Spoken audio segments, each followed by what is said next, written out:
Alhamdulillahi Rabbil Alamin. Alhamdulillah alladzi hadana lihada. Alhamdulillahilladzi ja'alana minal muslimin. Alhamdulillahilladzi an'ama alaina hadzal din. Alladzi an'ama wa hadhihi syariah. Alhamdulillahilladzi jama'ana fi hadzal makan al-mubarak. Asa أن يجمعنا في جنته الفردوس الأعلى. أشهد أن لا إله إلا الله وحده لا شريك له وأشهد أن محمدا عبده ورسوله لا نبي بعده. رضينا بالله ربا وبمحمد نبيا ورسولا وبالإسلام دينا. اللهم صل وسلم وبارك على هذا النبي وعلى آله وصحبه ومن تبعهم إلى يوم القيامة. أحييكم بتحية الإسلام تحية طيبة مباركة. فالسلام الله عليكم ورحمة الله وبركاته. Ikhwati fillah yang dirahmati Allah Subhanahu wa taala. Pada malam ini kita akan belajar tentang satu tema yang teramat penting dalam agama kita. Tema yang menjadi babak baru dalam perjalanan dakwah Nabi Sallallahu Alaihi Wasallam. Tema yang kemudian dijadikan sebagai nama tahun dalam penanggalan Islam, yaitu tema hijrah. Sebelum terjadi hijrah, penanggalan dalam Islam itu diambil dari peristiwa Nabi mendapatkan wahyu, diistilahkan dengan istilah bi'sah. Jadi tahun pertama bi'sah, tahun kedua bi'sah, tahun ketiga bi'sah, dan seterusnya. Misalnya peristiwa Isra Mi'raj, tahun keberapa bi'sah, karena belum hijrah, sehingga tidak disebut tahun keberapa hijri, tapi tahun keberapa bi'sah. Peristiwa Umar masuk Islam pada tahun kesekian bi'sah, tahun 3 bi'sah. Ini tidak disebut hijriyah karena belum terjadi hijrah. Dan menurut kebiasaan orang Arab dulu, mereka menamakan penanggalan-penanggalan itu sesuai dengan peristiwa besar yang terjadi. Ketika terjadi peristiwa besar, maka berikutnya tahun-tahun dinamakan dengan peristiwa itu, sampai nanti muncul lagi peristiwa berikutnya, baru diganti namanya. Seperti orang yang Nasrani menamakan tahun dalam penanggalan mereka itu after death. Peristiwa wafatnya Nabi Isa menurut mereka. Sehingga disebut after death. Atau tahun lahirnya Nabi Isa menurut mereka, sehingga disebut oleh kita dengan tahun miladiyah, tahun kelahiran. Dan Nabi SAW lahir di tahun yang sama dengan tahun ketika terjadi penyerangan terhadap Ka'bah, yang kemudian disebut dengan Amul Fil, tahun gajah. Sebelum terjadi bi'sah, maka tahun-tahun itu dinamakan dengan tahun gajah 1, tahun gajah 2, tahun gajah 3, dan seterusnya, sampai Nabi dapat wahyu, kemudian jadi tahun bi'sah 1, bi'sah 2, dan seterusnya.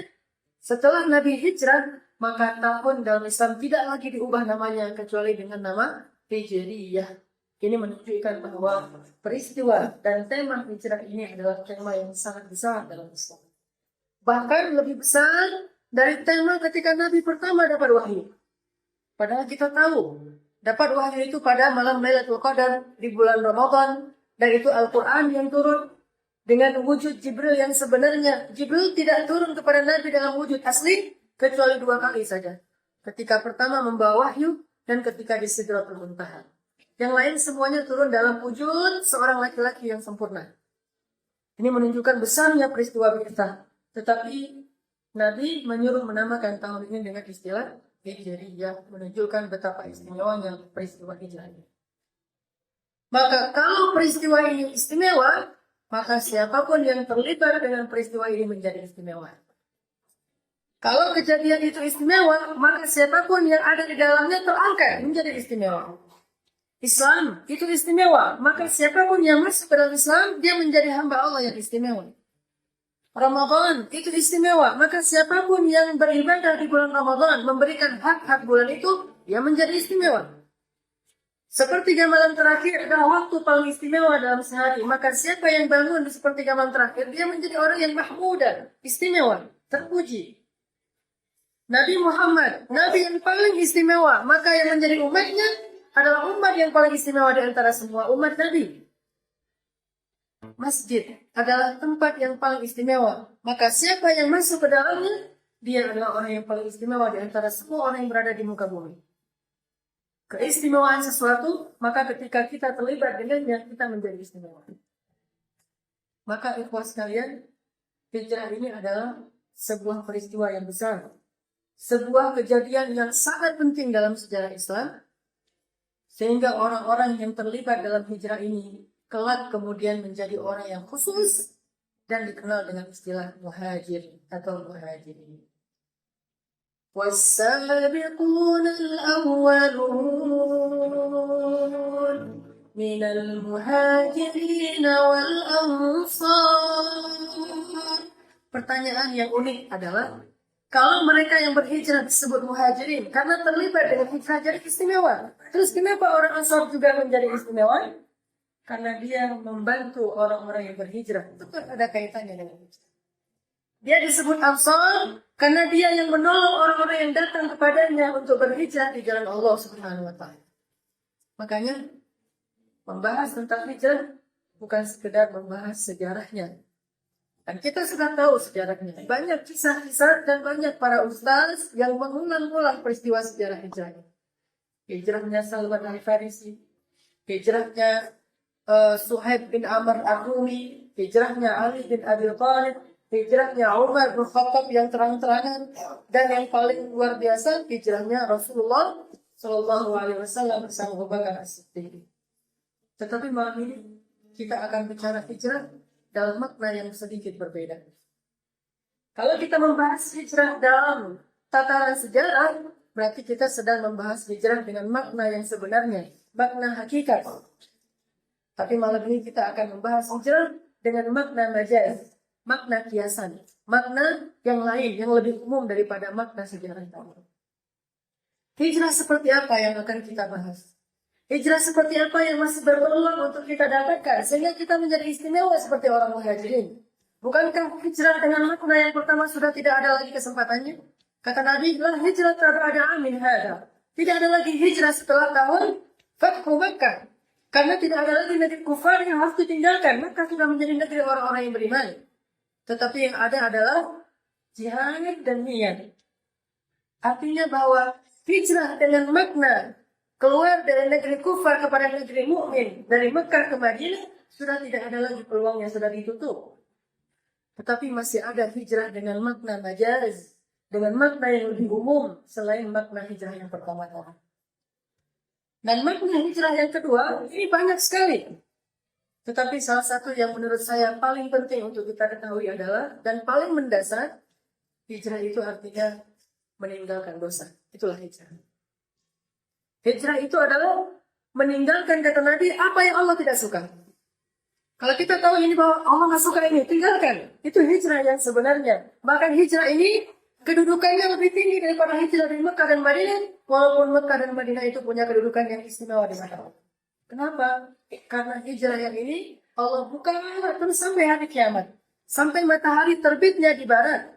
Sampai nyawa kita berada di kerongkongan di tenggorokan kita. Baru ditutup pintu hijrah ini.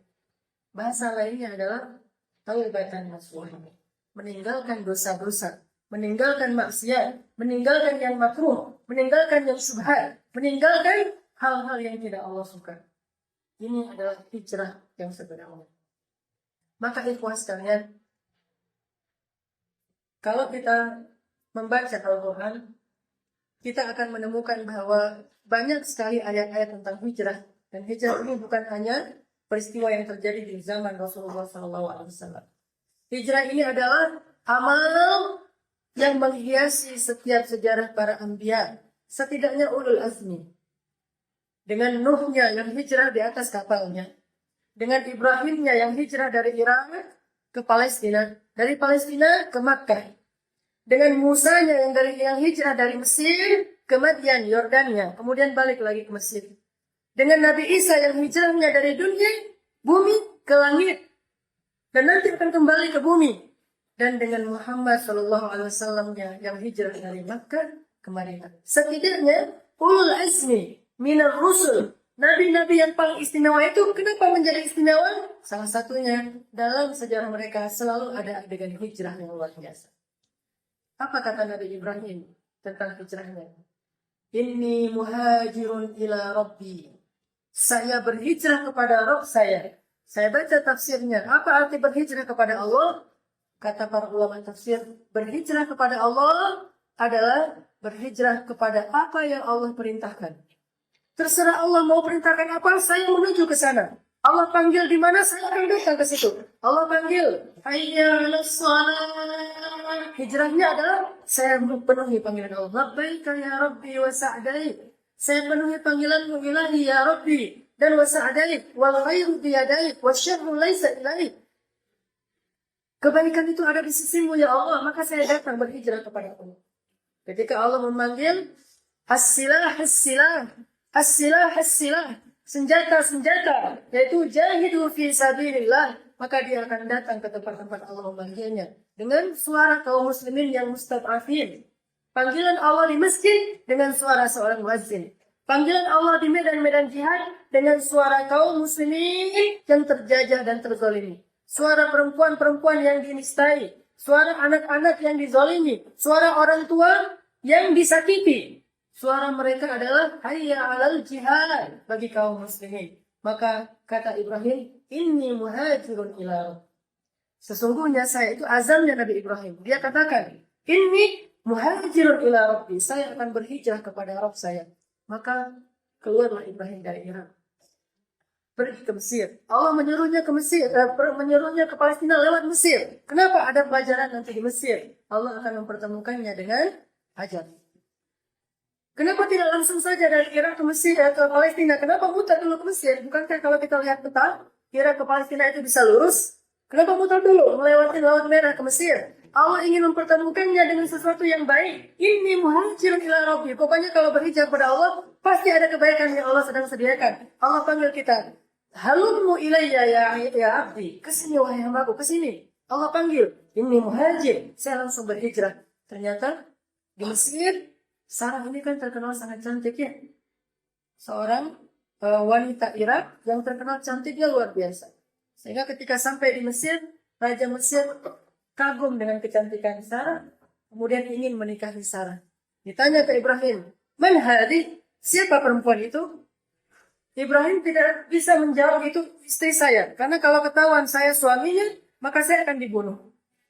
Demi menikahi Sarah, tergila-gila kepada Sarah. Sehingga Ibrahim mengatakan, "Hadi ukhti, ini saudari saya." Kalau saudari berarti ini kakaknya. PDKT itu dengan kakaknya ya, biar bisa dapetin adiknya. Oh, dikasih tempat yang baik, kamar yang istimewa, VVIP kepada Ibrahim. Setelah itu malamnya dia ingin menggoda Sarah. Ketika dia menyentuh Sarah, tangannya terbakar dan lumpuh. Dia sentuh lagi, tangannya yang sebelah lagi terbakar dan lumpuh. Langsung kayak orang habis gosong langsung tangannya dan lumpuh. Kayak orang kena penyakit stroke. Kemudian dia mengatakan, ini bukan perempuan biasa. Ini adalah seorang penyihir. Demi untuk supaya dia sembuh, akhirnya dia hadiahkanlah seorang pelayan yang paling baik yang dia miliki, yaitu Hajar, supaya raja ini sembuh dari penyakitnya. Maka Hajar kemudian dihadiahkan kepada Ibrahim. Kemudian Allah memberikan kesembuhan kepada raja ini dan Sarah pun dibebaskan bersama Ibrahim pergi ke Palestina. Di Palestina, Allah Subhanahu wa Ta'ala ingin mengajarkan Ibrahim tentang tanah suci ketiga. Yang waktu itu hanya terkenal dua, yaitu Mekah dan Palestina. Belum ada lagi. Kemudian Allah suruh menikahi Sarah. Lalu menikahi Hajar. Kemudian disuruh bawa ke sebuah tempat yang jauh, yang tidak pernah dikenal oleh para musafir, kecuali Nabi Adam. Lalu hilang dalam sejarah, muncul lagi di zaman Ibrahim. Hilang dalam sejarah, muncul lagi di zaman menjelang Rasulullah SAW muncul. Bawa ke sana, wahai Ibrahim. Inni muhajirun ila Rabbi. Tidak masalah, lakukan saja, berhijrah saja kepada Allah. Dia berangkat dengan istrinya yang masih membawa bayi yang masih kecil. Tinggalkan di situ, wahai Ibrahim, pergilah kamu. Ini perintah Allah. Inni muhajirun, kembali ke Palestina. Ya muhajir ke Palestina. Bagaimana dengan istri saya? Allah, Rabbi inni askantu min dzurriyyati biwadin ghairi dzi zar'in. Rabbi waj'al fi afidatin nas tahwi ilaihim. Ya Allah, jadikan hati manusia itu senang kepada mereka. Lalu ditinggalkan, muncul Zamzam yang tidak habis-habisnya sampai sekarang. Zamzam, susu air yang seperti susu ibu, sesuai dengan kebutuhan manusia. Kalau jamaah haji berkurang, dia tidak membanjiri kota Makkah. Kalau jamaah haji bertambah, dia juga tidak akan kekurangan. Ma'un mubarak, air yang begitu berkah, ini yang namanya berkah. Harta yang berkah itu seperti itu. Ketika ada kebutuhan, Allah cukupkan demi kebutuhan kita. Ketika tidak ada kebutuhan, Allah kurangi supaya tidak mubazir. Itu yang berkah. Jadi kalau kita makan sedikit, ingatlah bahwa memang kebutuhan kita segitu supaya kita tidak berbuat dosa seperti syaitan, yaitu mubazir. Kalau lebih, karena memang ada yang menginginkannya, ada yang membutuhkannya. Intinya, Zamzam Allah berikan lewat hijrahnya Ibrahim ke Makkah. Sampai sekarang, kalau jemaah haji lagi ramai-ramainya, apalagi haji besar, maka itu tidak akan kurang dari kebutuhan jemaah haji. Tetap semuanya dapat beberapa puluh liter. Ada yang dibawa resmi, ada yang diambil sendiri, diminum di sana, dipakai untuk berbagai macam kebutuhan. Tapi ketika musim umrohnya berhenti, terutama setelah Idul Fitri, tidak boleh umroh kecuali bagi orang dalam saja, sehingga kita lihat di parabola itu Ka'bah menjadi sepi, Zamzam tidak membanjiri kota Mekah. Harusnya kalau dia keluar banyak, kalau yang ngambilnya kurang maka banjir. Tidak sesuai dengan kebutuhan. Ini hasil dari hijrah. Ini buah hadiah Allah kepada seorang muhajirun ila Rabbi, berhijrah kepada Allah Subhanahu wa taala. Makanya ada satu nasihat dari ulama, ini penting kalau bisa ini jadi status kita di hati, bukan di handphone. Status, apa statusnya? Min awwalil khair an tatruka syarr. Awal dari kebaikan itu adalah tinggalkan dosa. Mau dapat kebaikan dari Allah, tinggalkan dosa. Itu aja syaratnya. Tinggalkan dosa, berhijrah dari dosa. Min awal khair. Pengen jadi orang yang rezekinya berkah, tinggalkan riba. Pengen jadi orang yang khusyuk salatnya, tinggalkan dosa. Pengen bisa menghafal Al-Quran, tinggalkan dosa. Pengen ketika duduk dalam majelis ilmu itu ilmu kemudian melekat di benak dan hati kita, tinggalkan dosa. Pengen dapat jodoh yang cantik dan solehah, tinggalkan dosa. Seperti apa? Seperti Yusuf, seperti Musa, seperti yang lain-lainnya. Tinggalkan dosa awal dari kebaikan. Pengen dapat kebahagiaan di rumah tangga, tinggalkan dosa. Karena sesungguhnya kesengsaraan kita itu karena dosa. Tidak ada sebab lain selain dosa. Allah Subhanahu wa taala menurunkan rahmat kepada hambanya setiap hari. Jangan pikir jarang. Setiap hari Allah turunkan rahmat kepada kita. Kulla yaumin huwa fi sya'n. Setiap hari Allah sibuk memberi rahmat kepada hambanya. Terus ada hamba yang bertanya, ya Allah, kenapa saya tidak dapat rahmat? Dosa menghalangimu dari rahmat Allah Subhanahu wa taala. Dosa menghalangi kita dari rahmat Allah. Jangan salahkan Allah kalau kita punya penyakit terus tidak sembuh. Karena dosa menghalangi kita dari sembuh. Allah sudah turunkan syifa. Kalau orang yang sedikit dosanya dan banyak bertaubat, Allah mudahkan kesembuhannya. Kecuali sebagian kecil yang sengaja Allah uji seperti Ayub. Umar, ada yang sakit perut. Bukan sakit perut biasa. Sakit perut udah berhari-hari. Tanya sama Umar, Malik, kenapa kamu? Saya sakit perut. Sini kata Umar. Dipegang perutnya. A'udzubillahi minasyaitonirrajim. Bismillahirrahmanirrahim. Alhamdulillahirabbil alamin. Diruqyah. Kemudian Rabban nas adnibil ba's ishfi anta syafi la shifa illa shifa. Gimana perut? Udah langsung sembuh. Cepat sekali.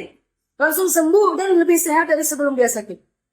Allah berikan rahmat cepat sesuai dengan sedikit banyaknya dosa. Makanya kata Aisyah radhiyallahu anha ketika ditanya siapa orang yang pertama masuk surga?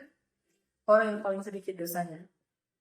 Bukan yang paling banyak amalnya, tetapi yang paling sedikit dosanya. Karena kalau orang sedikit dosa, Allah akan bimbing hatinya kepada banyak amal-amal soleh. Kalau kita merasa kurang bisa semangat beramal soleh, itu pasti sebabnya dosa. Jangan pikir dosa itu nggak ngaruh bagi kita. Bahkan dunia dan akhirat kita dipengaruhi oleh dosa kita. Sedikit saja berpengaruh. Kalau kita ada yang merasa tidak berpengaruh oleh dosa, itu mungkin naudzubillah. Tsumma qasat qulubuhum min ba'di dzalik. Hatinya sudah keras. Ada orang ngelihat aurat perempuan, ngelihat film porno dan seterusnya, ngelihat hal-hal yang vulgar. Gue mah biasa aja ngelihat gitu-gitu, nggak ngaruh. ini qasat qulubuhum, sudah keras hatinya. Terus ada orang yang melihat sedikit, udah astagfirullahaladzim, lu lebay lu. Gitu aja, ngeres apa segala macam. Enggak, dia masih baik hatinya, sehingga langsung berasa. Bagi dia itu langsung terasa, sedikit aja ada yang tidak baik terasa bagi dia. Sedangkan kita, banyak hal yang tidak baik terjadi, biasa-biasa saja. Bukankah kata Nabi selemah-lemah iman itu adalah mencegah kemungkaran di hati? Artinya, merasa tidak nyaman dengan kemungkaran di dalam hati kita. Makanya mau dapat kebaikan, tinggalkan dosa. Berhijrahlah dari dosa. Dan yakinlah janji Allah. Sebagaimana kata Nabi, siapa yang meninggalkan sesuatu karena Allah, karena takut kepada Allah, maka Allah akan menggantikan untuknya yang lebih baik dari itu. Meninggalkan pertemanan. Bukan dia tidak mau berteman, tetapi meninggalkan kebiasaan gaul yang buruk, sehingga akhirnya dia ditinggalkan oleh teman-temannya, atau dia mungkin dibenci, dikucilkan oleh teman-temannya. Allah akan menggantikan untuknya teman yang lebih baik. Dan ini buktinya. Ketika kita berhijrah, kita jadi bersaudara. Kita jadi bersaudara di sini dan saling kenal, bukan karena saya buat program, itu hanya asbab. Bukan karena Allah buat program, itu hanya asbab syariatnya. Tetapi karena antum sedang berhijrah, Allah menjanjikan untuk antum akan mempertemukan dengan orang yang lebih baik sebagai teman-teman baru antum. Di sinilah buktinya. Lalu ketika kita berhijrah, Allah menjanjikan akan memberikan yang lebih baik. Dulu kita berhijrah dari satu pekerjaan, Allah akan berikan pekerjaan yang lebih baik. Nanti kita akan dengarkan kisah-kisah ini bukan dari saya secara teoritis, tapi dari langsung pelakunya yang sudah mendapatkan bukti dari janji Allah. Min awalil khairin an tatruka syarr. Kalau mau dapat kebaikan dunia akhirat, tinggalkan saja dosa. Insya Allah dapat. Dan nanti banyak sekali buktinya. Yang pertama, kita coba dengar sharing dari kakak kita, saudara kita, sahabat kita. Bagi yang sebagian mungkin adik kita, Ayah Doni. Mana Ayah Doni? Ya, silakan Ayah Doni ke depan. Saya minta tolong Ayah Doni untuk sharing kepada kita tentang pengalaman hijrah beliau dan bagaimana perasaan dan kehidupan beliau after hijrah. Apakah benar janji Allah dan Rasul bahwa bagi yang berhijrah ada kebaikan yang lebih banyak daripada sebelum dia berhijrah. Terima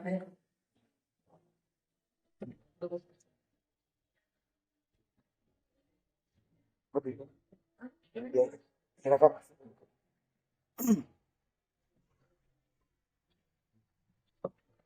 Assalamualaikum warahmatullahi wabarakatuh.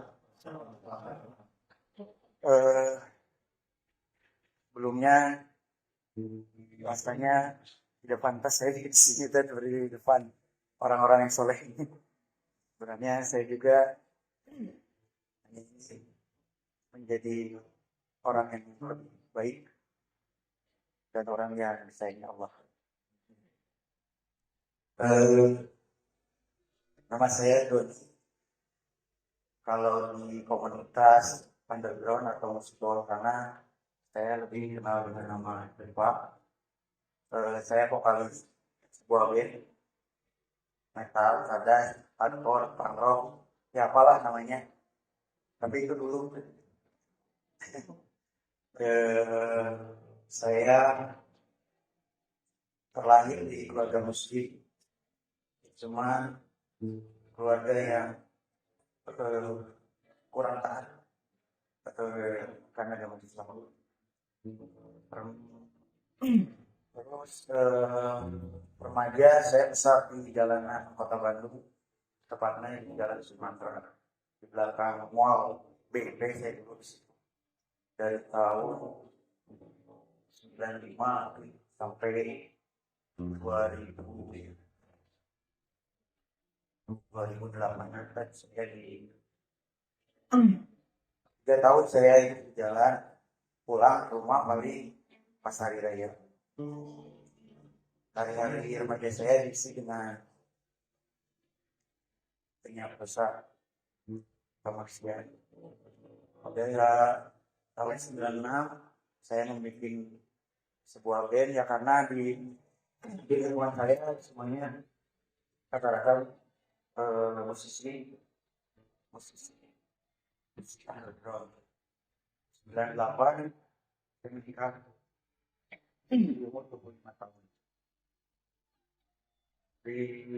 Dengan band itu banyak pengalaman yang saya dapat dari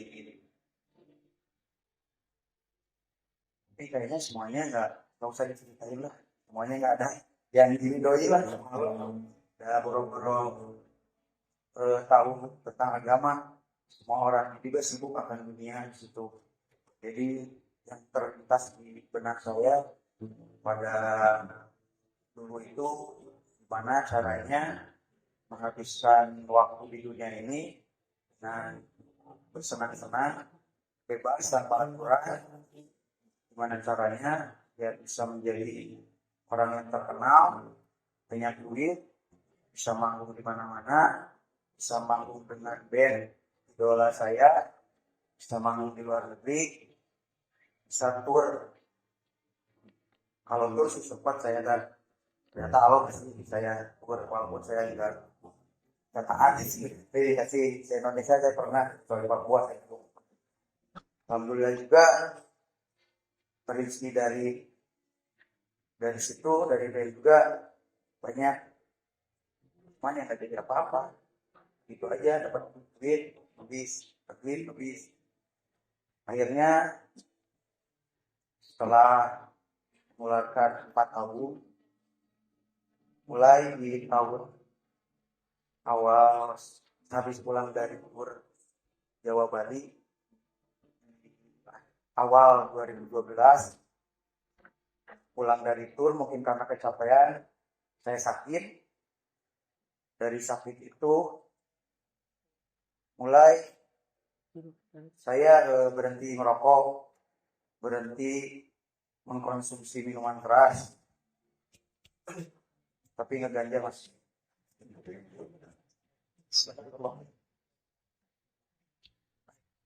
Pertengahan 2012 mulai galau, mulai nggak nyaman komunitasnya, keji, udah nggak enak. Dari situ saya mulai pelan-pelan sholat, walaupun enggak, maksudnya enggak full 5 waktu, masih kadang asar, kadang zuhur. Pokoknya semau saya, bukan semampu saya, maunya aja. Karena pada waktu itu saya rasa tidak banyak kajian-kajian.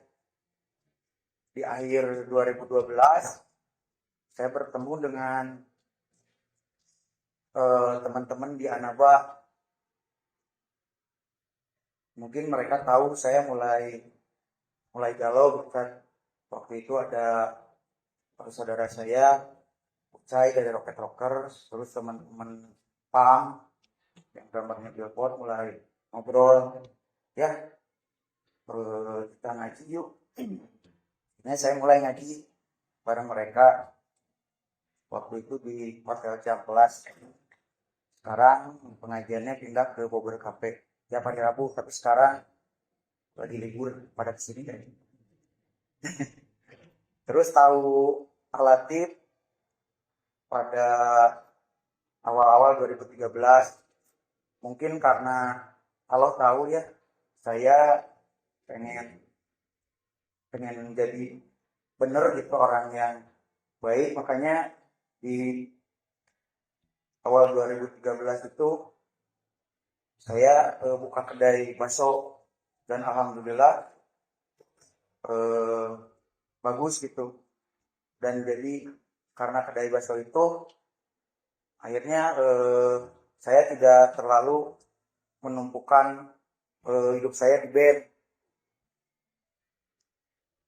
Terus di tahun 2013 kalau manggung udah mulai, aduh, bukan gue yang gitu, bukan tempat gitu. Kalau manggung udah nggak, hatinya nggak di situ gitu. Pas puncak saya meninggalkan semuanya gitu, puncaknya saya hijrah, udah. Karena yang namanya hijrah itu berpindah dari suatu tempat, dari A ke tempat B, dan bukan hanya perpindahan raga saja gitu, bukan hanya jiwa, tapi main, artinya pola pikir juga harus berubah. Puncaknya ketika saya masih sholat bulan betul di setiap subuh, anak saya kan sudah gede yang pertama, jadi kalau subuh itu selalu dibangunin sama istri saya, Pak, sholat.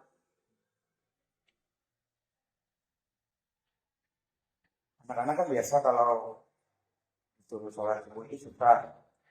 Sementara saya ya itu tidur ayam gitulah, tidur tapi bangun tapi orang ya dah sholatnya juga lapor gitu, belum maksudnya belum tohidnya belum pol gitu, makanya semaunya aja, kadang kalau ingat sholat kalau enggak ya baik aja gitu.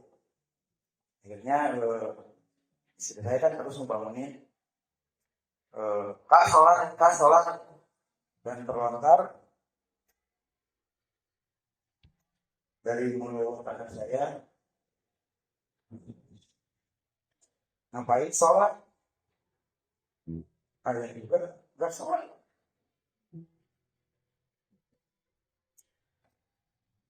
Nah itu sih kan bikin saya imam yang nanggung dosa keluarga saya teh suami itu saya, ayah, dan akhirnya dari sejak itu saya niatkan bahwa tidak akan pernah meninggalkan Islam. Akhirnya berjalan sampai sekarang, ikut kajian, dan memang benar gitu apa yang dijanjikan Allah. Nah, kita meninggalkan sesuatu yang buruk karena Allah, Allah akan menggantinya dengan yang lebih baik. Saya sempat menjadi oleh beberapa sahabat saya di komunitas yang tadinya suka datang ke warung, jadi nggak pernah. Ya saya mah berprasangka baik aja. Dan ketika kita berprasangka baik, Allah juga ngasih yang baik-baik. Pertama-tama sih saya marah,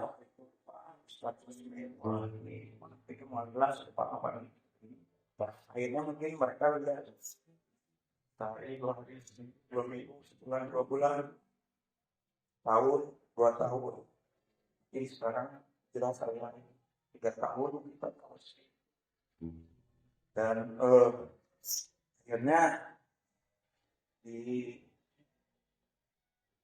akhir 2014 saya memutuskan keluar dari band saya, bukan karena melihat dari segi ya, soalnya ada beberapa hadis yang menyatakan bahwa ya saya emang nggak melihat musik buat dakwah atau apa, tapi saya emang melihatnya musik saya gitu, ketika saya perform di bawah orang ini pada yang tahu apa dibuat bercampur dan pantornya kan Allah historia keselamatan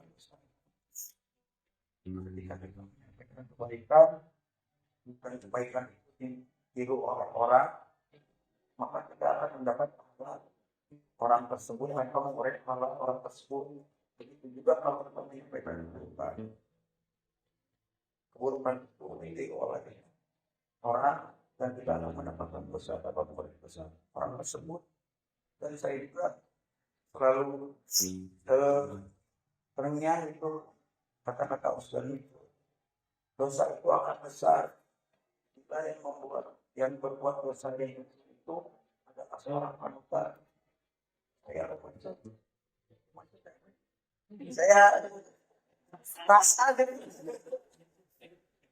Saya rasa itu saya banyak fans kalau saya ngomong jadi akhirnya daripada jadi banyak. Jadi saya juga berpikir dengan saya kira sekarang yang saya perbuat lama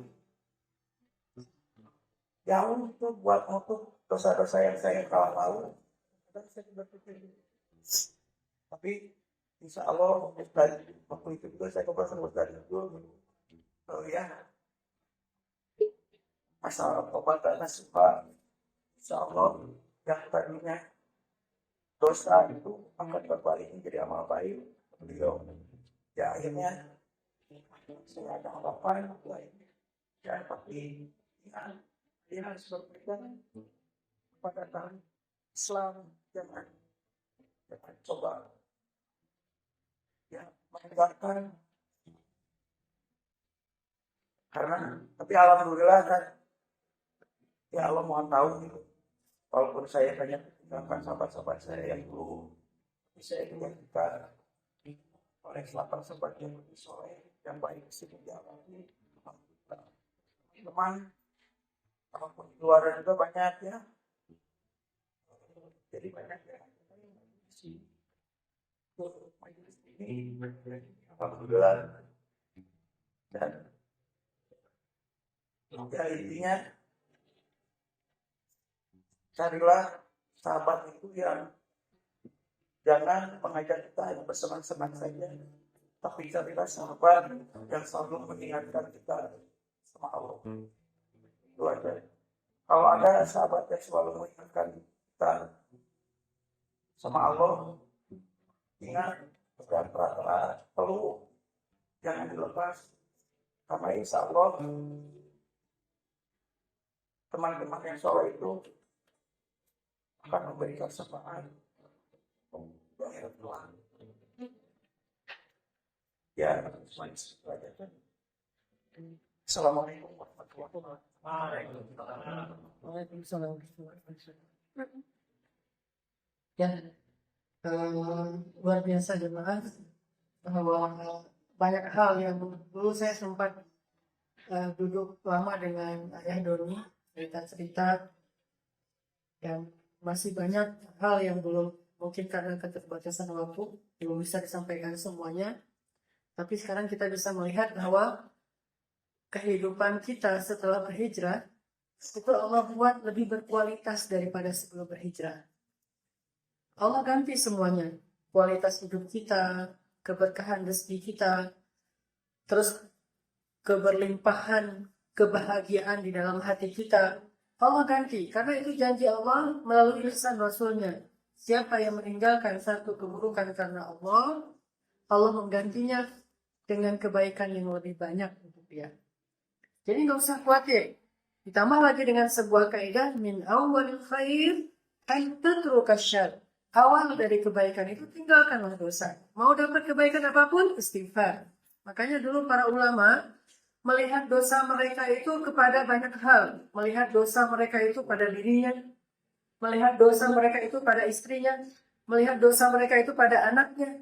Melihat dosa mereka itu pada bahkan kepada rezekinya, bahkan pada hewan ternaknya. Para ulama dulu, para salafus shalih, kalau misalnya hewan yang biasanya memberikan susu beberapa gelas atau beberapa jerigen, ternyata berkurang jumlah susunya, itu penyebabnya dosa. Sehingga mereka bertobat kepada Allah hanya gara-gara susunya berkurang dari hewan ternak mereka. Kalau anak-anak mereka yang biasanya taat kepada orang tua kali ini agak keras kepala, itu enggak hanya anaknya yang dinasihati, tetapi mereka menasihati diri sendiri karena itu dampak dari dosa. Kalau dia ada masalah dengan pasangannya, istrinya jadi mungkin ngambek atau ada masalah dengan dia, tidak nyaman hubungan mereka, itu pasti sebabnya dosa. Dan saya membuktikan bahwa kalau saya lagi ada masalah dengan pasangan, dan saya mencoba muhasabah diri ini pasti karena dosa, kalau datang ke masjid sholat, lalu meminta ampun kepada Allah, biasanya pulang dari sana itu Allah akan memberikan kita solusi, jalan keluar. Jadi damai lagi gitu. Jadi nyaman lagi dengan pasangan kita. Dan caranya banyak sekali. Bisa mungkin dengan didatangkan tamu ke rumah kita. Sehingga kan gak enak di depan tamu kita diam-diaman ya. Ngobrol, tamu pulang, udah biasa lagi. Caranya banyak. Atau mungkin dengan cara Allah tiba-tiba melapangkan dada kita. Mungkin yang salah adalah pasangan kita. Tetapi yang dilapangkan dada kita sehingga dengan kelapangan dada kita tetap bisa berbuat baik pada dia. Kita senyum, kita ucapkan kata-kata yang baik. Akhirnya jadi baik lagi dan kemudian hubungan kita menjadi lebih nyaman kembali.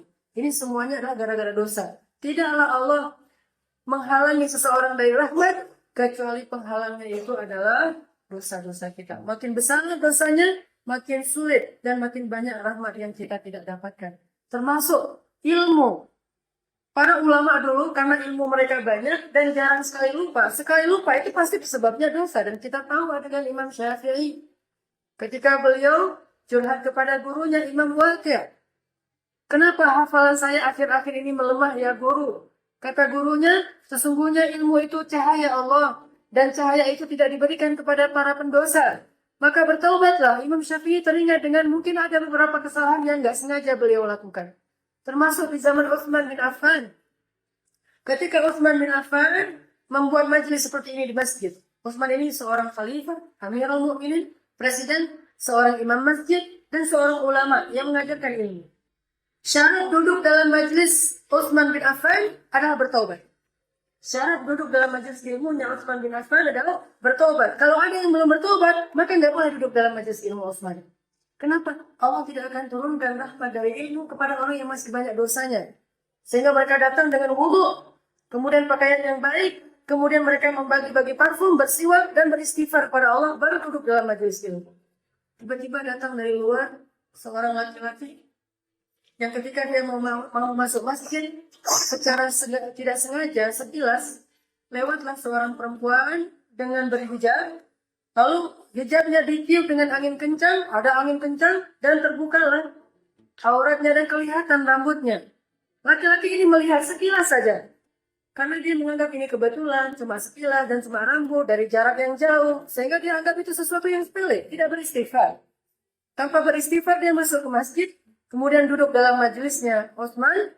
Utsman mengatakan, kenapa aku melihat ada seorang laki-laki yang datang kepada kita, sedangkan di matanya masih ada bekas dosa?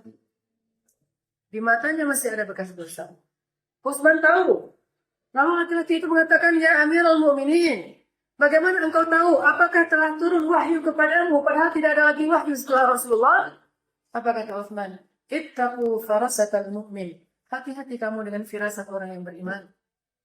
Farasat, firasat. Dan ini hanya diberikan kepada orang salih.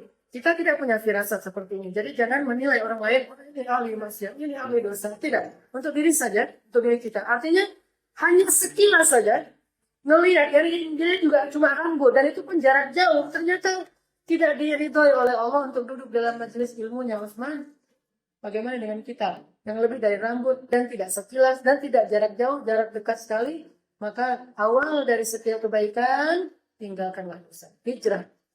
Dan nanti Allah akan berikan kebaikan-kebaikan. Mudah-mudahan ini bermanfaat. Kita lanjutkan insya Allah nanti setelah sholat. Bismillahirrahmanirrahim. Wassalam. Kata kunci kita pada malam ini adalah kalimat tadi dari para ulama bahwa min awalil khair an tatruka syarr. Awal dari setiap kebaikan itu adalah tinggalkanlah dosa. Pokoknya kalau kita ngerasain ada galau sedikit, itu sebabnya bukan karena belum ketemu pacar atau belum dapat pacar, masih jomblo. Bukan itu sebab seorang galau. Galau itu dari dosa.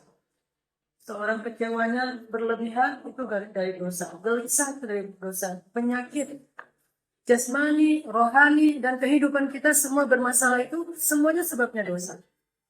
Makanya tidak ada dosa yang baik. Tidak ada dosa yang menghasilkan kebaikan, itu nggak mungkin. Dan tidak juga ada kebaikan yang menghasilkan keburukan. Maka awal dari kebaikan itu tinggalkan dosa. Nabi SAW menasihati kita dengan kalimat, "Idza kathurat dzunubul 'abdi wa laysa lahu 'amalun yukaffiruha, ibtalahu Allahu bil hazan liyukaffiruha." Kalau ada hamba yang dosanya banyak, tapi dia tidak cukup amal untuk mengkifarat dosa-dosanya, Allah akan mengujinya dengan kesengsaraan untuk mengkifarat dosa-dosanya. Jadi dosa itu membuat hidup kita susah.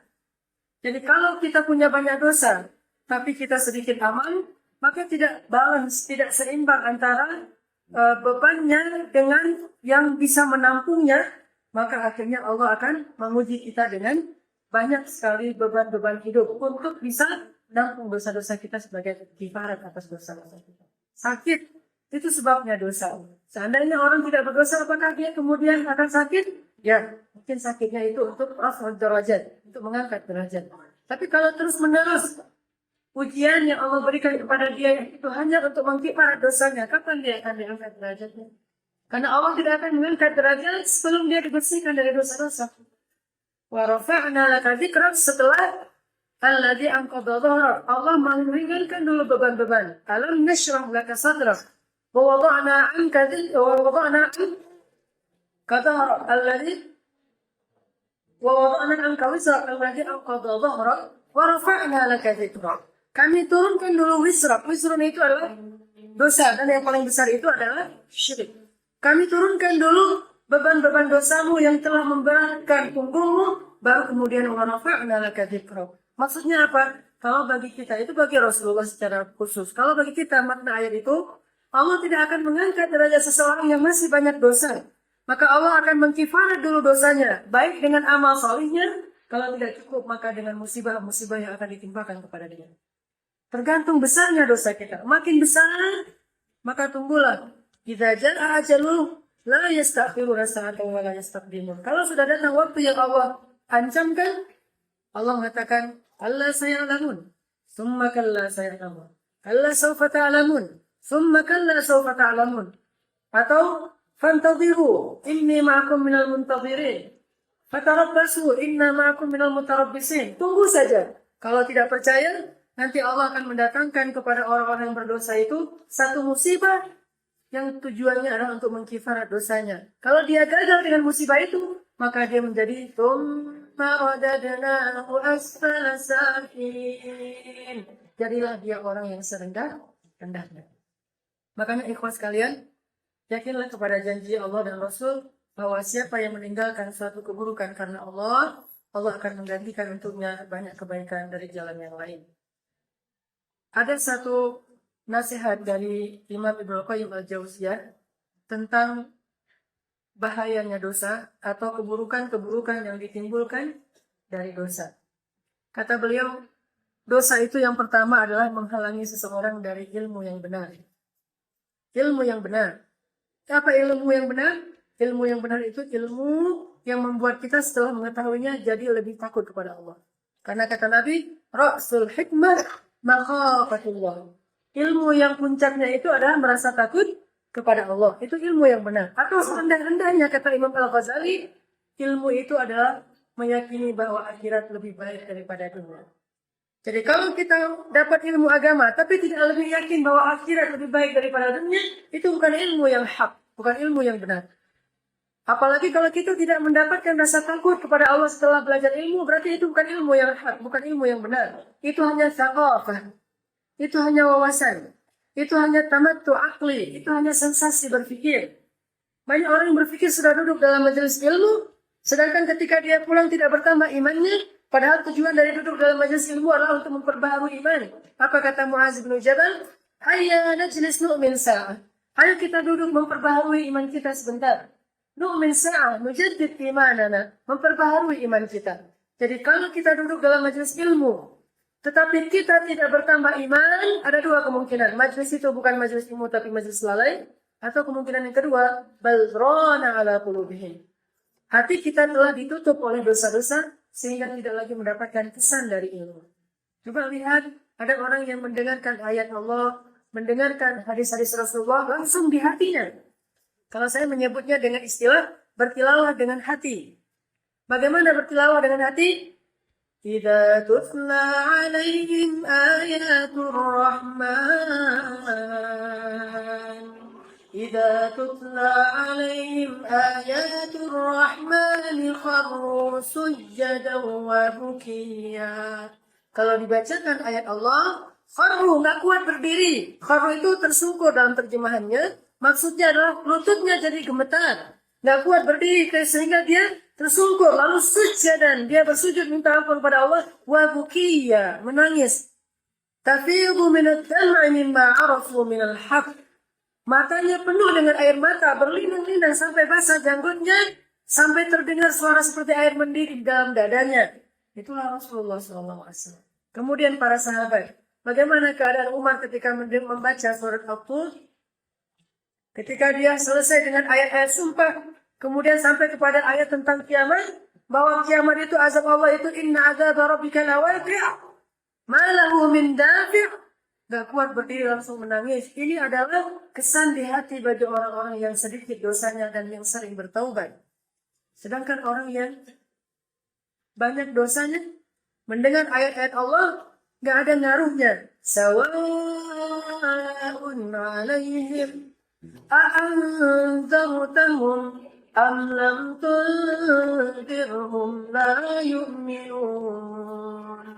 Di ayat yang lain, summun bukmun umyun fahum la yarji'un. Kenapa? Summa qasat qulubuhum khatamallahu ala qulubihim. Ini gara-gara dosa. Makanya tadi dalam kisah Imam Asy-Syafi'i, saya tanya kepada seorang ulama Gaza, Profesor Dr. Abdurrahman Jamal, yang pernah datang ke Indonesia. Beliau ketua program tahfiz Al-Quran Hamas di Gaza. Datang ke Indonesia 2 tahun yang lalu. Saya ketemu, saya tanya, ya Syekh, kenapa anak-anak Gaza itu mudah sekali menghafal Al-Quran? Sebulan, 2 bulan khatam Al-Quran. Dan rata-rata sebulan sudah khatam. Sehari 1 juz hafalan barunya. Dan lancar. Apa rahasianya? Metode apa yang dipakai? Apakah quantum memory, quantum learning, dan seterusnya? Beliau tidak tahu apa itu semua. Tidak ada metode itu di kami. Terus apa metodenya, Syekh? 1, mereka adalah orang-orang yang jauh dari perbuatan yang sia-sia dan dosa. Bagaimana akan berbuat dosa? Negerinya negeri yang terjajah. Listrik saja tidak ada, bagaimana akan nonton TV? Ketika saya tanya kepada akhwat yang hafal Al-Quran 21 hari di Cianjur, di tempat saya, beliau khatam Al-Quran 21 hari. Hafizah 21 hari. Modalnya apa? Ketika datang ke pesantren itu cuma dari Al-Duha sampai An-Nas. Kurang dari setengah juz. Modalnya cuma segitu. 21 hari berikutnya, hafizah. Dan lancar. Saya tanya kepada beliau, karena saya nggak habis pikir kok bisa kayak gitu. Kata beliau, saya sejak kecil nggak pernah nonton TV. Sejak kecil tidak pernah nonton TV. Belajarnya di Yaman. Dan di Yaman itu juga TV-nya lebih selamat dari Indonesia, itu pun tidak pernah nonton. Makanya kenapa saya beli parabola di rumah? Supaya anak-anak saya nonton TV-nya, TV Arab. TV Arab itu iklannya selamat dibandingkan TV Indonesia. Kalau ada iklan misalnya kayak gini, minuman mineral fit misalnya, ditaruh aja di atas meja terus di shoot. Dan selesai, itu iklan fit. Tidak ada perempuan minum minuman itu di pantai apa, nggak ada itu. Langsung botolnya di shoot, dikasih bercak-bercak air supaya kesannya segar, selesai. Fit. Udah gitu aja. Selamat dari hal-hal yang syubhat. Sehingga nanti bisa, kalau dia yang acara anak-anak, ada acara Qasasul Anbiya, Qasasul Sholihin yang sifatnya kartun, dia bisa nonton live Makkah, live Madinah, setiap hari Al-Quran, setiap hari hadis. Makkah itu Quran, Madinah itu hadis, dan ketika antara azan dan iqamah, munajat. Doa yang begitu indah, luar biasa. Saya kalau udah antara azan dan iqamah di Mekah Madinah itu, saya suka dengerin munajatnya itu romantis sekali. Hamba kepada Rabbnya. Ini tontonannya sehingga lebih mudah bagi mereka mendengar, mendapatkan kebaikan. Walaupun ini belum sempurna. Tapi yang akhwat tadi, rahasianya, saya nggak pernah nonton TV sejak kecil. Bukan berarti saya katakan nggak boleh nonton sama sekali, tapi ambillah hikmah di sini. Kita sedang tidak bicara tentang fikih halal haram, tapi kita bicara tentang hikmah. Lihatlah hikmah dari meninggalkan dosa. Bahkan yang terkecil sekalipun. Karena Allah Subhanahu wa taala akan mengilhamkan kepada kita ilmu.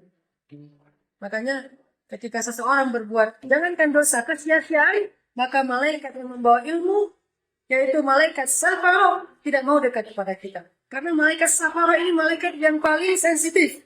Siapa pemimpin malaikat Safarah? Jibril. Safarah kiramin barara itu malaikat, dutanya para malaikat. Safarah itu dalam bahasa kita artinya duta.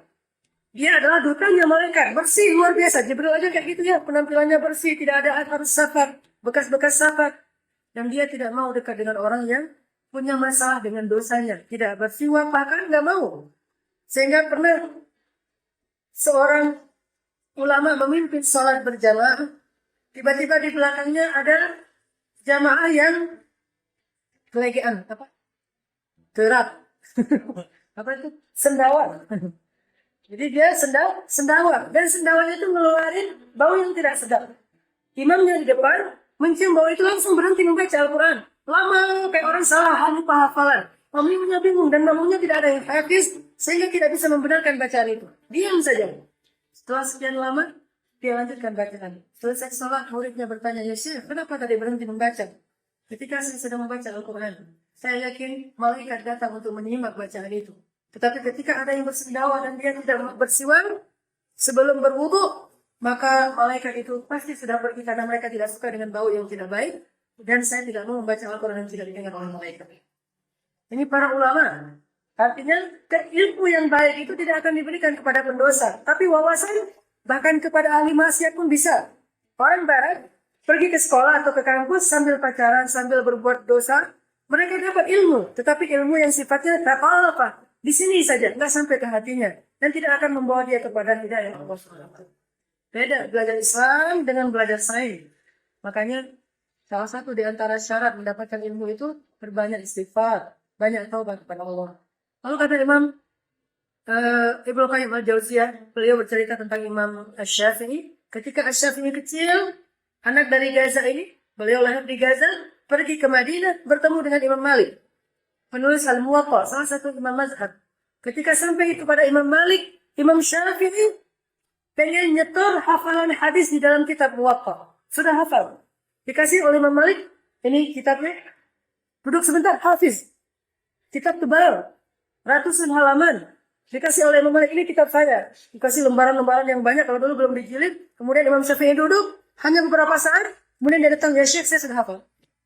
Hah? Sudah hafal? Coba kamu dites hadis ini, dites hadis itu dengan riwayatnya, kemudian syarahnya, penjelasannya, semuanya bisa.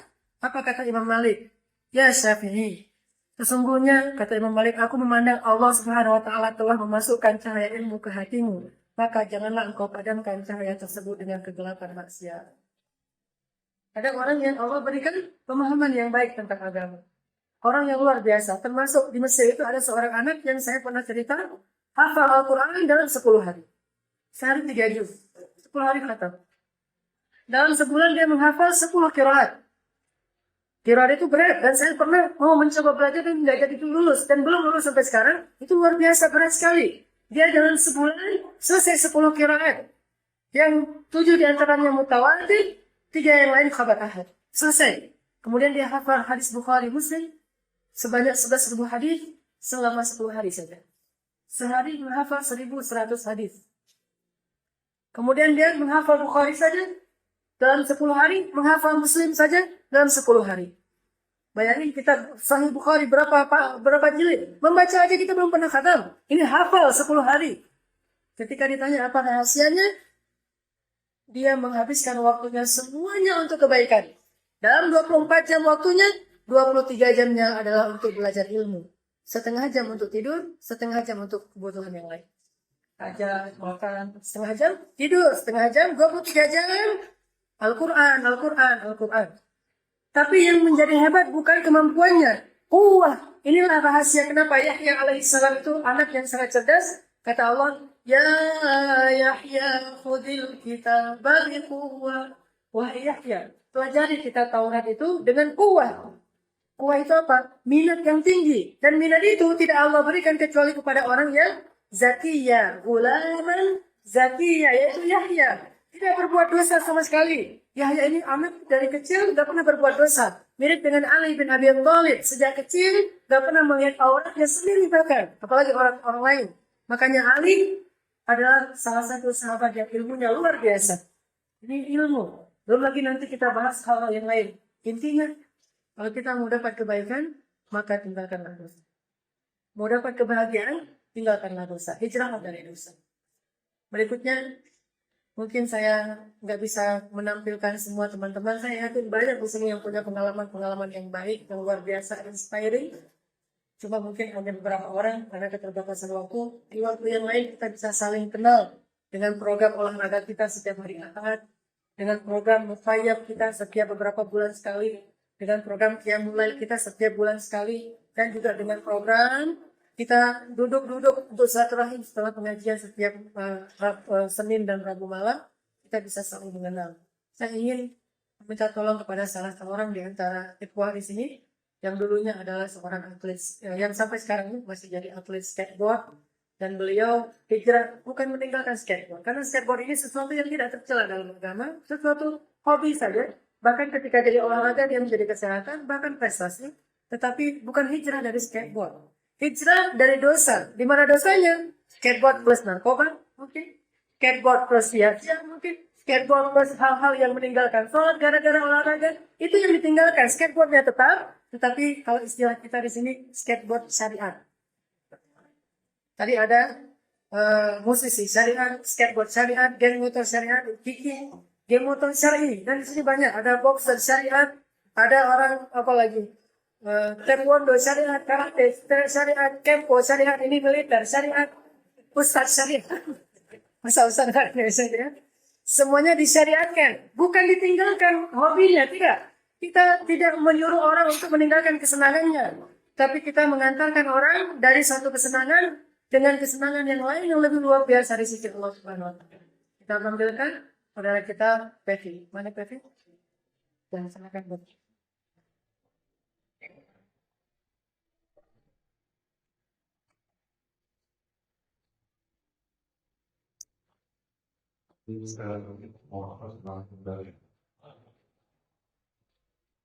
Terima kasih. Sehingga ya dari perkenalkan menurut saya lebih bermanfaat. Saya lahir di Bandung tahun 2000 dan saya anak tunggal yang juga dari keluarga yang berbesar. Sejak umur saya 9 tahun, saya tidak pernah mengenal agama. Saya tidak pernah yang namanya kaum sholat. Sebenarnya ini adalah bermanfaatnya dari kita. Dalam hal ini saya seorang skateboard. Saya berkarir di tahun 2004 dan saya berkarir di 2005, 2004, 2007 sampai 2013 saya juara nasional dan saya juga kali pembahasan dari juara Asia. Pada saat itu saya sangat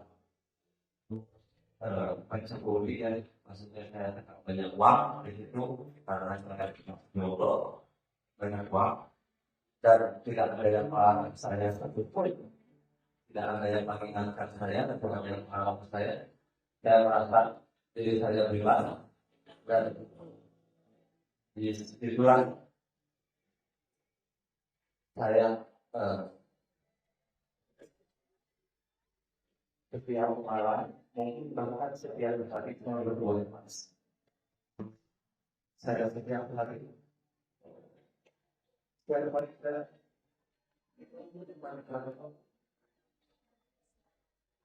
pernah sekolah. Saya ingin menjadi kelangan hidup dan teman-teman saya dari sesuatu keluarga saya. Karena saya dari umur 9 tahun saya hidup sendiri sampai pada akhirnya teman-teman saya selalu bersama saya setiap malam, setiap hari. Saya pikir saya sudah tertutup dan saya pikir Allah tidak melihat saya. Subhanallah, Allah memberikan karunia sangat luar biasa dan saya pertemukan Allah sama mantan pacar saya sekarang memberikan istri saya. Saya punya anak umurnya 2 tahun 4 tahun. Saya berniat untuk mencoba membenahi diri dan saya menikah karena Allah dan saya menikah karena saya ingin memperbaiki diri saya sendiri. Tapi setelah saya menikah masih tetap saya tidak ingat Allah, saya tidak ingat dan saya juga berdoa bersyukur hanya dari mulut saya tidak ingat. Dan subhanallah di sini ada teman saya namanya Fani Pak Kusno, itu berarti Bapak Fani Kino, terima kasih. Dialah yang selalu mengingatkan sholat termasuk istri saya Lalu mengajak saya untuk datang ke Tarim selama 2 tahun. Selama 2 tahun saya berkeliling dengan alasan. Selama 2 tahun saya berkeliling dengan alasan dan pada akhirnya saya mencoba untuk nggak enak sama Bapak Ino, datanglah ke sini. Dulu pernah 2 tahun yang lalu datang ke sini dan bilang lagi setelah beberapa bulan ke belakang, 3 bulan ke belakang, saya ke sini dan ada usaha katanya yang mengisi di sini. Hidayah yang saya cari ternyata saya rasakan dan Ustaz Hanan bilang manusia itu ada 3 golongan, Ustaz. Golongan A, golongan beriman, golongan munafik, dan golongan kafir. Di situ saya sangat tertampar sekali. Ada 5 golongan saya, ada 5 saya belajar dari golongan orang. Dan kalau saya katakan, itu dapat tinggal dari 3 golongan itu dan sebenarnya itu terima kasih juga itu yang mengatakan saya harus ada di golongan A. Golongan A ketika kita terdengar azan langsung sholat berjamaah di waktu sholat karena kata Ustaz Muhammad bilang bertahan. Setelahnya coba menjalankan sholat fardu, alhamdulillah hati saya mulai berubah. Dan subhanallah, saya juga kuasaan Allah ternyata Allah masih melihat saya, Allah masih bersama saya, salah saya, Allah saya hidup sendirian, sangat lama, dan sekarang alhamdulillah kami saya berbuka dan betapa indahnya yang dulu teman-teman saya di jalan yang gelap, sangat gelap, sekarang saya selalu bertemu di masjid dan saya sangat bersyukur, berterima kasih dan berbangga hati Allah. Saya diperkenalkan dengan orang-orang yang beriman di sini. Alhamdulillah hati saya tenang dan sekarang alhamdulillah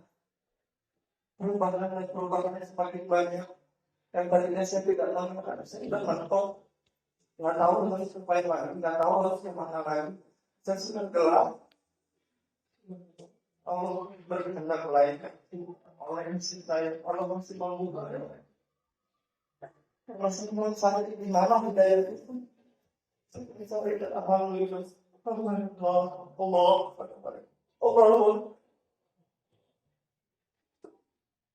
Saya sholat karena istri saya, bukan karena Allah. Karena saya malu, istri saya selalu sholat, dan saya sholat karena istri saya. Apakah saya sholat karena ingin sesuatu?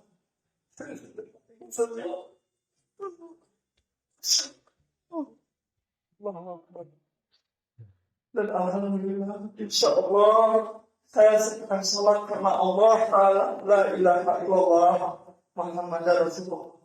Terima kasih. Orang tua soleh, nanti itu biasa, tapi pemuda soleh itu luar biasa. Assalamualaikum warahmatullahi wabarakatuh.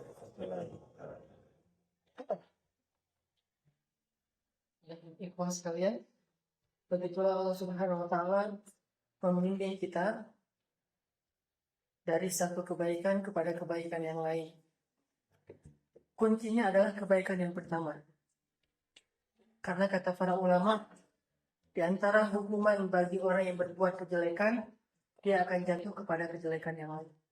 Itu hukuman yang paling berat. Sebelum nanti azab di neraka. Itu nggak usah bicara neraka dulu, di dunia aja. Hukuman bagi orang yang berbuat jahat atau berbuat kejelekan, keburukan, dosa, dia akan jatuh kepada dosa yang lain. Itu hukumannya. Sedangkan balasan bagi orang yang berbuat baik, maka dia akan terbawa kepada kebaikan yang lain. Karena ketika seseorang berbuat satu amal saleh yang lain akan mengatakan, lakukan aku juga. Lakukan aku juga. Dia akan memanggil orang yang beramal saleh. Kuncinya adalah kebaikan yang pertama aja. Kebaikan pertama ini bisa apa aja? Bisa sholat, bisa istri yang soleha, bisa teman yang soleh. Kalau kita lihat tadi, salah satu kebaikan yang pertamanya adalah memiliki seorang teman yang soleh, yang saling mengingatkan wa tawasau bil haq wa tawasau bis sabr. Karena kalau tanpa itu, innal insana lafi khusr. Manusia itu rugi kalau tidak ada teman yang saling wa tawasau bil haq wa tawasau bis sabr. Itulah awal dari kebaikannya. Dari kebaikan itu kemudian melangkah kepada kebaikan yang berikutnya. Salat lillah, karena Allah SWT. Dari itu kemudian melangkah lagi kepada kebaikan berikutnya. Atau mungkin dari teman yang saling melangkah kepada masjid dulu. Ke ta'lim. Dari ta'lim itu melangkah kepada salat yang berjamaah. Lalu bertemu dengan saudara-saudara sesama muslim. Akhirnya terus jadi istiqomah di jalan Allah SWT. Kebaikan, balasannya adalah kebaikan. Dan hukuman dari keburukan adalah melakukan keburukan yang lainnya. Ini pengalaman pribadi, bukan hanya teori lagi. Dan begitulah nasihat-nasihat dari para ulama. Ya, berhijrah dan istiqomah insya Allah. Ada satu lagi yang mau saya tampilkan sebelumnya, tapi karena pasti ada satu agenda sedikit lagi setelah ini, dia jadi penasaran dan menjadi agenda berikutnya kita. Saya ingin menampilkan banyak sebetulnya, tapi salah satunya kasih saya juga, yaitu Kiki Briges.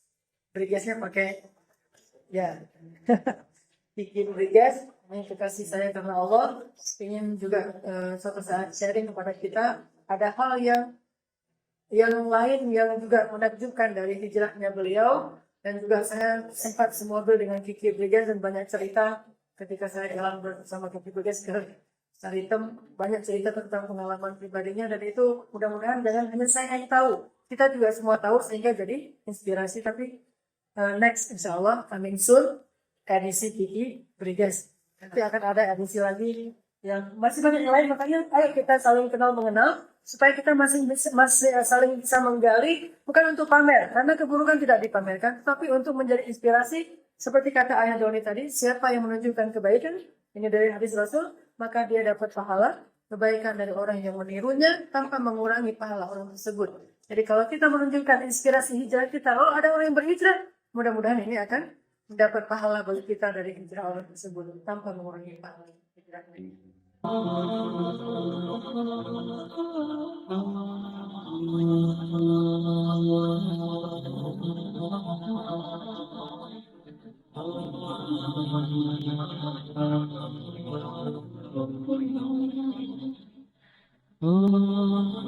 Saya pengen cerita. Ini cerita benar-benar saya alamin ya. Mudah-mudahan ini jadi makin bikin kita yakin. Hidup kita itu kan memang kalau kita melibatkan Allah itu jadi mudah ya. Susahnya hidup kita itu karena kita jarang melibatkan Allah. Kecuali udah mentok. Kalau dari awal kita mention Allah dari awal itu apa? Bismillah. Di tengah-tengah kita masih terus nge-tag Allah. Ya hasbi Allah, la haula wala quwata illa billah. Berdoanya ke Allah. Kalau kita ngelibatin Allah dari awal dalam hidup kita, pertama Allah akan kuatkan hati kita. Kedua Allah akan bereskan urusan kita. Dan itu bukan cuma terjadi kepada Imam Ahmad bin Hambal yang saya pernah cerita. Bukan cuma pernah terjadi kepada Uwais Al-Qarani, tabi'in yang pernah saya cerita. Tapi juga terjadi kepada 3 teman saya.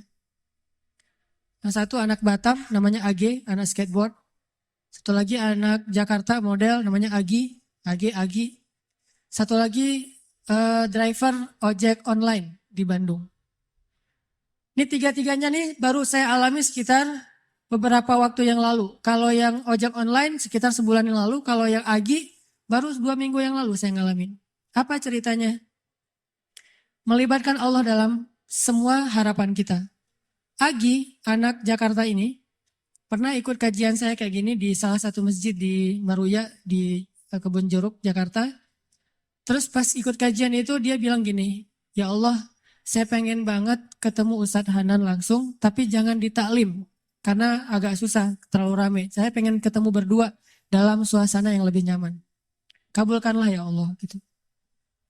Selang seminggu kemudian setelah selesai acara itu, alhamdulillah, qadarullah, ombaknya lagi bagus di laut. Kan saya suka mantengin ombak tuh. Ada website namanya Surf Forecast kan. Forecast buat surfing. Jadi tahu ombaknya lagi berapa, seberapa baiknya untuk berselancar. Ombaknya lagi bagus nih. Ombaknya 2,5 meter, 2,5 meter. Terus anginnya pas gitu. Pergilah saya ke laut. Daerah Jawa Barat namanya Batu Karas. spot surfing. Saya pergi ke sana nih. Agi yang tadinya di Jakarta, ternyata memang dia orang Batu Karas, tinggalnya di Jakarta. Jarang banget pulang ke Batu Karas. Nah, seminggu kemudian setelah taklim, dia sakit.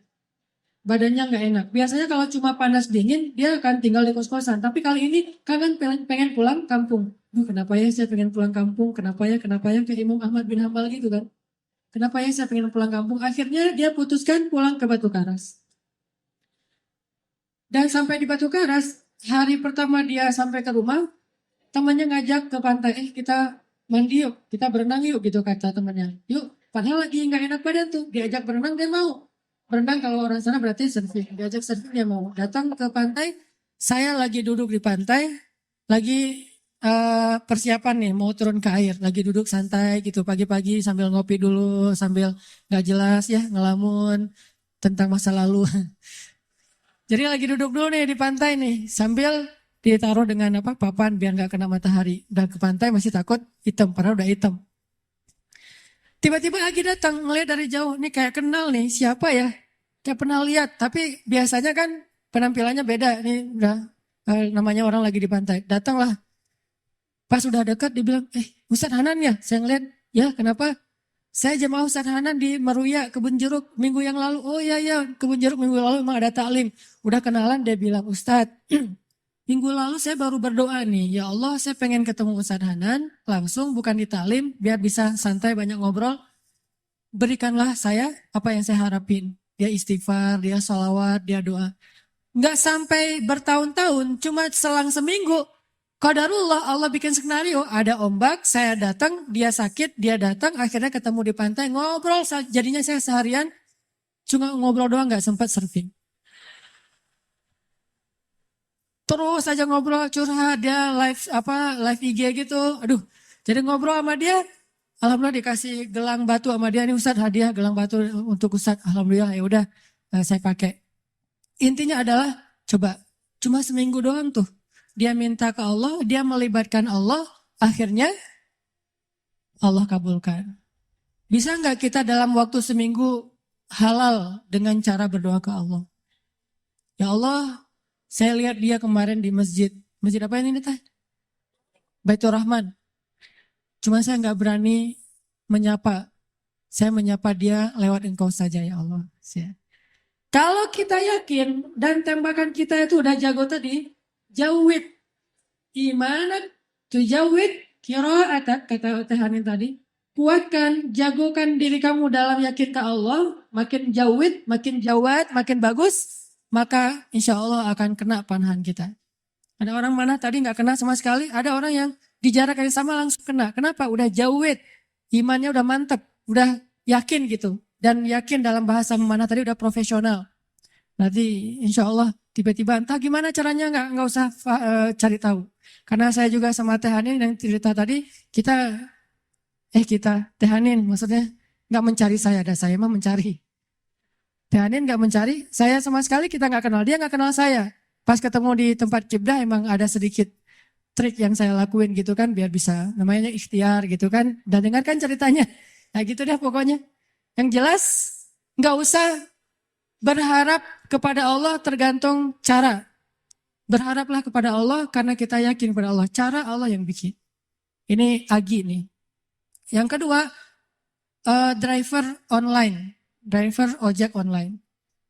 Saya waktu itu ada rapat di Pemuda Hijrah. Namanya Masjid Pemuda Hijrah itu Al-Latif. Ada rapat di Al-Latif. Dan saya lagi malas nyetir, akhirnya naik ojek online. Pergilah ke Masjid Al-Latif. Dari pagi, zuhur saya ngimamin di masjid. Cuman pakai baju biasa, terus asar juga ngimamin. Pas sudah selesai asar, saya mau pulang, saya order lagi nih ojek online. Saya order, ada yang ngambil. Saya naik ojek, di tengah jalan dia nanya, Mas, sering sholat di masjid itu? Kata dia. Lumayan, saya bilang. Ya itu masjid ramai banget ya, kalau taklim ramai banget tuh, penuh dengan anak muda. Ya alhamdulillah, saya bilang. Terus dia bilang lagi, ada tuh di situ tuh imam muda, bacanya bagus banget, orang Aceh. Siapa ya namanya? Saya bilang Muzammil. Oh ya Muzammil. Oh ya, kenal sama dia? Ya lumayan, saya bilang. Dari tadi lumayan aja semuanya. Oh, Mas suka ikut talim juga di situ? Kadang-kadang saya bilang. Dia nggak ngeh sama sekali. Lama-lama dia mulai curiga, dia nanya, eh apa tadi ada kegiatan apa? Nggak, cuma ada rapat aja sama teman-teman. Teman-teman DKM maksudnya iya. Mas tadi ngimamin sholat zuhur ya, kata dia. Iya, kata saya. Mulai curiga kan dia. Asar juga? Iya. Oh, Mas namanya siapa?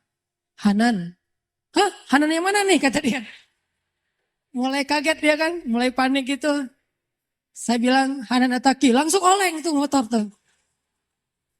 Masya Allah, dia kaget sendiri. Dan itu olengnya tuh langsung berhenti pas lampu merah pula.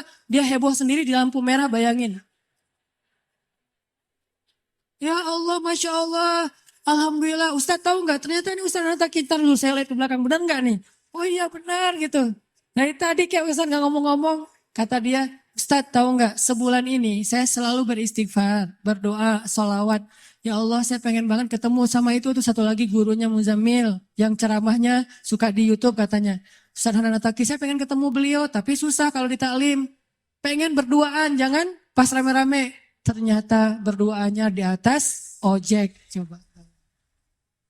Dan itu demi Allah kisah nyata teman-teman terjadi. Jadi Imam Ahmad yang pernah kita dengar ceritanya bukan cuma terjadi di Basrah. Terjadi juga di Indonesia.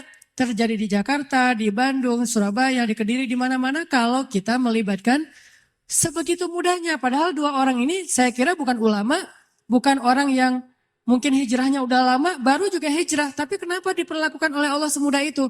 Bagi Allah orang yang sudah taubat dari dosa seperti orang yang tidak berdosa.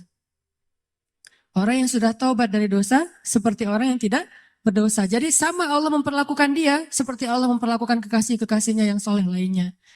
Jadi jangan pesimis, jangan putus asa. Kalau kita melibatkan Allah, kita akan dikuatkan. Tenang aja, udah tetap la tahzan, innallaha ma'ana. Yang terakhir tadi kisah AG. AG ini anak skateboard dari Batam. Dia itu kerja di sebuah perusahaan swasta di Batam, IO gitu. Dia pertama dapat hidayah itu dengerin istrinya dengar booster di YouTube. Mah dengerin apa tuh booster? Ini ada Ustadz katanya juga senang main skate walaupun gak bisa sih, cuma senang nemenin doang.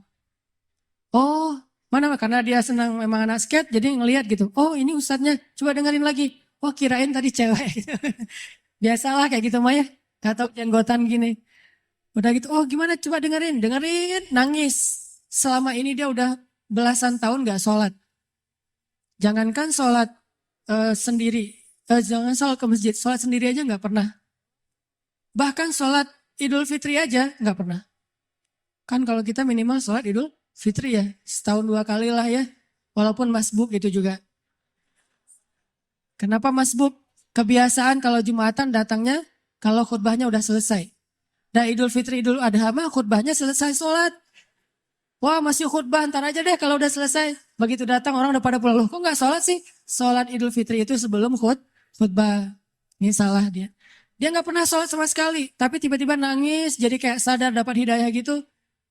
Tapi saya pikir emang bukan cuma dia yang dapat hidayah dengerin booster. Saya juga dengerin booster diri sendiri kayak dapat hidayah gitu. Oh benar juga ya kata Ustadz ini. Kok saya dapat hidayah? Kata saya sendiri tuh. Kan ada ceramah saya misalnya sebutlah Allah itu maha baik, Allah segala macam. Saya pas dengar, ya Ustadz itu benar juga dia ngomonginnya tuh. Akhirnya saya dapat hidayah dari diri sendiri. Dia dapat hidayah. Setelah dia dapat hidayah, diam-diam dia sholat. Dia wudhu, gak mau ketahuan sama keluarganya. Dia tutup pintu, dia sholat di dalam kamar. Jarang-jarang kamarnya dikunci. Pas istrinya mau ngelihat ke dalam rumah, dalam kamar, diketok-ketok kok gak dibukain.